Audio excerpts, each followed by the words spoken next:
জন্মদিনের দিন সন্ধ্যাবেলা কেন আমাকে রেখে তারা বাইরে গিয়েছিল? কি কিনতে গিয়েছিল যেটা আমাকে সাথে নিয়ে কেনা যেত না? যদিও বুঝতে পেরেছিলাম আমার জন্মদিনের দিন কিছু কিনতে যাচ্ছে, কারণ জন্মদিনে হালকা কিছু আয়োজন হবে, এটা তো স্বাভাবিক। আর সাথে নিয়ে গেলে স্পেশাল ফিল করানো ব্যাপারটা থাকে না, তাই আমাকে বাসায় রেখেই গিয়েছিল। আমার ওই দিন ব্যাংকে হালকা কিছু কাজ ছিল, আমি কাজ শেষ করে বাসায় আসার পরে তারা বের হয়ে গিয়েছিল। জন্মদিনের আয়োজনের জন্য কি কি কিনেছিল সেটা জানতে হলে আজকের ভিডিওটা দেখতে হবে। হ্যালো সবাইকে, কেমন আছেন সবাই? চাই স্পেশাল দিনগুলা স্পেশাল ভাবে কাটাতে। আমিও ভীষণ ভাবে চাই আমার স্পেশাল দিনগুলাতে আমার স্পেশাল মানুষগুলা আমাকে একটু স্পেশাল ফিল করে। বা জন্মদিনের দিন রাত 12টার সময় সে আমাকে কেক এবং ফুল দিয়ে সারপ্রাইজ দেয়, আর আমার কাছে ফুল পেলে আমি কেন জানি সব থেকে বেশি খুশি হয়ে যাই। হয়তোবা বেশিরভাগ মেয়েই ফুল পছন্দ করে, কিন্তু আমি মনে হয় একটু বেশিই পছন্দ করি। তাই মাঝে মধ্যেই সে আমার জন্য ফুল কিনে নিয়ে আসে। মাঝে মধ্যে রাস্তায় যখন তার সাথে আমি থাকি তখনও আমাকে ফুল কিনে দেয়। আসলে আমরা ভাবি মেয়েরা হয়তোবা অনেক বেশি কিছু চায়, কিন্তু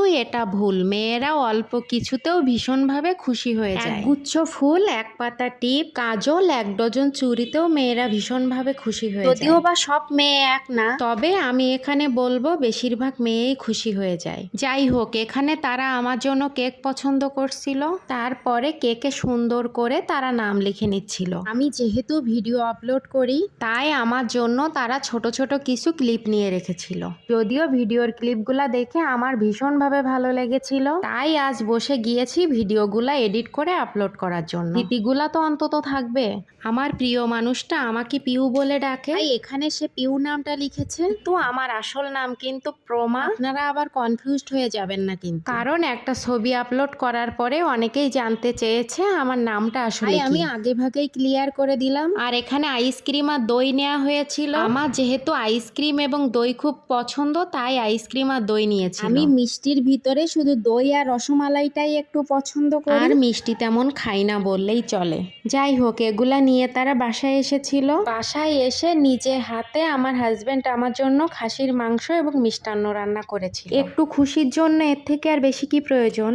তারা রান্না করছিল আর আমাকে বলছিল রেডি হয়ে থাকতে। আমি রেডি হয়েছিলাম একটা শাড়ি পরে। কেমন ভাবে রেডি হয়েছিলাম, কি কি আয়োজন ছিল, বার্থডের পুরা ব্লগটা আসবে পরবর্তী ভিডিওতে। আজকের ভিডিওটা আর খুব বেশি দীর্ঘ করলাম না, কারণ বার্থডের পুরা ব্লগটা এর সাথে অ্যাড করলে ভিডিওটা অনেক বড় হয়ে যাবে। এই যে দেখুন, আমি ফুল পেয়ে কি ভীষণ খুশি, চোখে মুখে খুশি ফুটে উঠেছে। কিন্তু মুখে বলে বোঝানো লাগে না। কেউ খুশি হলে তার চোখে মুখে একটা আভা ফুটে ওঠে, যেটা দেখে বোঝা যায় মানুষটা কি পরিমাণ খুশি হয়েছে। যাই হোক, অনেক কথা বলে ফেললাম। আজকের মতো এই পর্যন্ত।